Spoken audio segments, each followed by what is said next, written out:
টুনি পাখি আসলে একটি অলস পাখি ছিল। জঙ্গলের পশু আর পাখিরা তার ব্যাপারে ভালো করেই জানত। টুনি পাখি কয়েকদিন থেকে গর্ভবতী ছিল, আর এখন তার ডিম পাড়ার সময় চলে এসেছে। মনে হচ্ছে কিছুক্ষণের মধ্যে আমি ডিম পাড়তে পারি, কিন্তু আমার কাছে তো বাসা নেই। আমি কোথায় ডিম পারবো? কি যে করি, মাথা কাজ করছে না। এটা বলে টুনি পাখি হাওয়ায় উড়ে যায় আর পায়রার কাছে যায়, আর গিয়ে তাকে বলে, পায়রা বোন, কেমন আছো তুমি? আমি ভালো আছি টুনি বোন, তুমি কেমন আছো?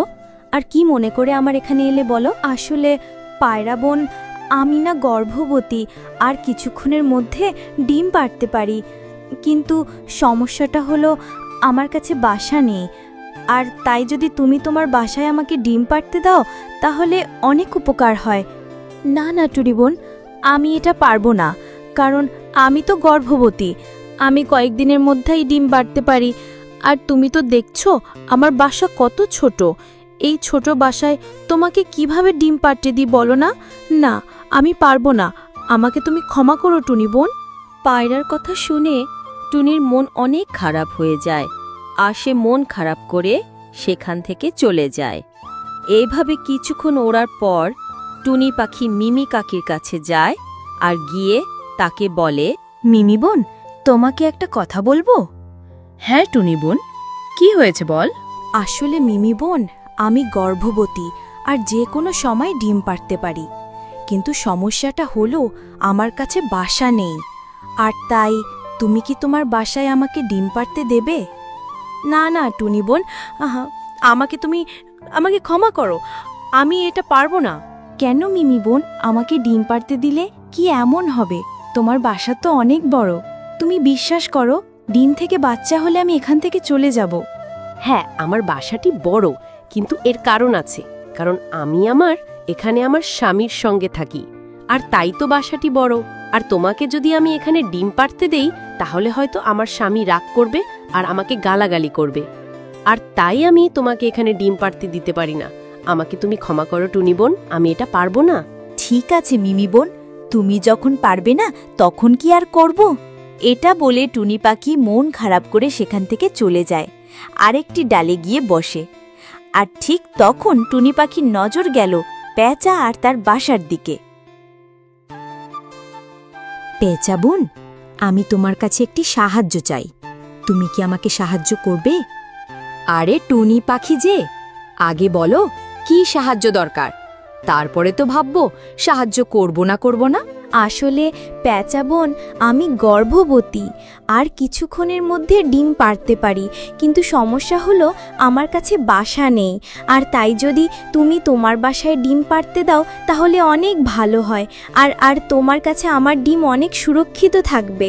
হ্যাঁ, সবই তো বুঝলাম টুনি বোন, কিন্তু সমস্যাটা হলো এটা গ্রীষ্মকাল, আর তুমি তো জানো এই কালে কত গরম করে, আর তাই আমি তোমাকে এখানে ডিম পাড়তে দিতে পারি না। তুমি আমাকে ক্ষমা করো, কিন্তু তোমাকে আমি একটি বাসার সন্ধান দিতে পারি। ওই যে তোমার সামনের গাছে দেখছ একটি পাখির বাসা, বাসাটি বান্টি ঈগলের। সে এখন বাসায় নেই, অনেক দিন হয়েছে সে সুন্দরবনে গিয়েছে। কবে ফিরবে বলতে পারবো না, তুমি চাইলে তার বাসায় ডিম পাড়তে পারো। এটা শুনে টুনি পাখি বাসাটিকে দেখতে লাগে, আর বাসাটিকে দেখে টুনি পাখি অনেক খুশি হয়, কারণ বাসাটি অনেক বড় ছিল। এরপর টুনি পাখি ঠিক করে নেয় সে সেই বাসায় ডিম পাড়বে। তোমাকে অনেক ধন্যবাদ পেঁচা বোন, আমাকে বাসাটি দেখানোর জন্য। তুমি জানো, আমি সকাল থেকে অনেক পাখির কাছে গিয়েছি, কেউ আমাকে তাদের বাসায় জায়গা দেয়নি ডিম পাড়ার জন্য। এটা বলে টুনি পাখি উড়ে যায় সে বাসায় ডিম পাড়ার জন্য। এরপর সে ডিম পাড়ার জন্য বাসায় বসে, আর কিছুক্ষণের মধ্যেই সে 2টো ডিম পাড়ে। এটা দেখে টুনি পাখি অনেক খুশি হয়। ও আমার প্রিয় বাচ্চারা, আমি তোমাদের বাঁচানোর জন্য সব কিছু করতে পারি, আর যে কোনো পর্যায়ে যেতে পারি। এটা বলে টুনি পাখি তার ডিমগুলোতে তা দিতে থাকে, আর এদিকে পেঁচা আসতে যেতে টুনি পাখির হালচালের খোঁজ নিত। এভাবে একদিন টুনি তার ডিমগুলোতে তা দিচ্ছিল। হঠাৎ টুনিকে জল পিপাসা পায়। এই রে, আমাকে যে জল পিপাসা লেগে গেল, এখন কি করি? কি আর করার, যাই একটু জল খেয়ে আসি। এটা বলে টুনি জল খাওয়ার জন্য নদীতে যায় আর নদীতে গিয়ে জল খেতে থাকে।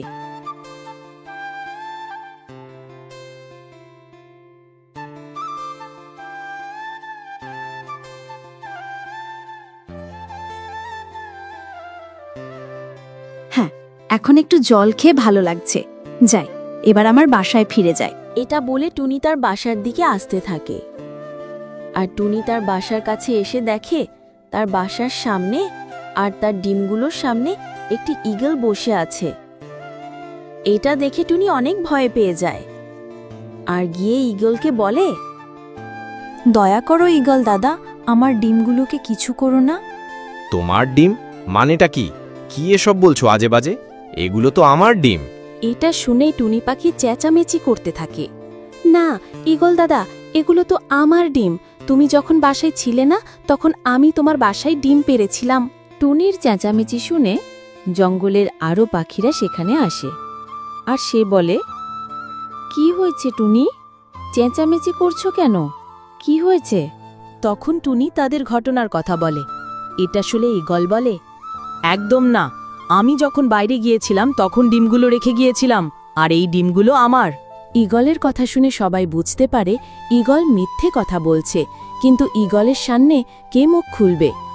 দেখলে টুনি পাখি, তুমি যদি সময় থাকতে বাসা তৈরি করতে, তাহলে এই দিন আজ তোমাকে দেখতে হতো না। হ্যাঁ, তুমি একদম সঠিক কথাই বলছো। আমি যদি সময় থাকতে বাসা যদি তৈরি করে নিতাম, তাহলে আমাকে এই দিন আর দেখতে হতো না। একজন মা হয়ে আমাকে এখন নিজের চোখের সামনে নিজের সন্তানকে মরতে দেখতে হবে। এটা বলে টুনি পাখি কান্না করতে থাকে। তখন সেখানে পেঁচা পাখি আসে আর এসে বলে, কি রে টুনি পাখি, কি হয়েছে? কান্না করছিস কেন? যা, নিজের ডিমগুলোর কাছে যা। না না না টুনি, তুমি এখানে আসবে না, কারণ ডিমগুলো আমার। আর এই প্যাঁচা শোন, তুই যদি বেশি কথা বলিস তো তোকে কিন্তু ছাড়বো না, আমি বলে দিলাম। তাই নাকি? তাহলে শোন মূর্খ ঈগল, আমার দাদা চিকু পেঁচা তোর থেকেও কিন্তু বেশি খাতারনাক। বেশি যদি কথা বলিস তাহলে কিন্তু আমার দাদা চিকু পেঁচাকে ডেকে পাঠাবো। তুই দিনের রাজা হতে পারিস, কিন্তু আমার দাদা চিকু পেঁচা রাতের রাজা, এটা মনে রাখিস। এটা শুনে ঈগল পাখি অনেক ভয় পেয়ে যায় আর বলে, ঠিক আছে, ঠিক আছে, আমি এখান থেকে চলে যাচ্ছি। যখন ডিম ফুটে বাচ্চা হয়ে যাবে আর বাচ্চাগুলো যখন বড় হয়ে যাবে, তখন আমাকে ডেকে পাঠাবে। আমি এখনই কিছুদিনের জন্য আবার সুন্দরবনে ঘুরতে গেলাম। এটা বলে ঈগল সেখান থেকে চলে যায়। এরপর থেকে টুনি পাখি সবাইকে কথা দেয় আর সে কখনো অলসতা করবে না।